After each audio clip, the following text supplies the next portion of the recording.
মামা তোমার নামটা কি? রাকিব হাসান। তুমি হিন্দু না মুসলমান? মুসলমান। আটটা মুট করো, তোমারে কয়টা কথা কইয়ে দিয়ে যামু। অবশ্যই। কথা কয়টা যদি সত্য হয় হাসা বলবা তো? অবশ্যই। মিথ্যা কইলেও কিন্তু আল্লাহর কাছে ঠেকা থাকবা। না, মিথ্যা বলবো না। তুমি যেই দল সাপোর্ট করো সেই দল 36 বছর পরে ওয়ার্ল্ড কাপ পাইছে, কথা ঠিক না বে ঠিক? ঠিক। রাগ করলা?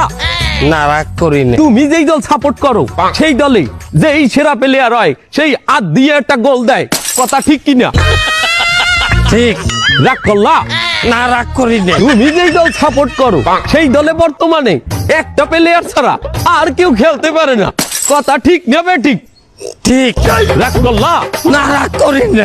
তুমি যেই দল সাপোর্ট করো সেই দলের 3টা বিশ্বকাপ সাপোর্টাররা মনে করে 50টা বিশ্বকাপের সমান, আর ব্রাজিলের 5টা বিশ্বকাপ রে ওরা একটাও ধরে না, কথা ঠিক না বে ঠিক? ঠিক। রাগ করলা? না, রাগ করি না। তুমি যেই দল সাপোর্ট করো সেই দলের একটা প্লেয়ার বুড়ো হয়ে যাইবে, কেউ তোমরা ওরে ছাড়বা না, ওরে ছাড়া বিশ্বকাপ খেলবা না, কথা ঠিক কিনা? ঠিক। রাগ করলা? না, রাগ করি নাই। এই, তোরা কি রকম নাই? ভাই, না, রাগ করি নাই।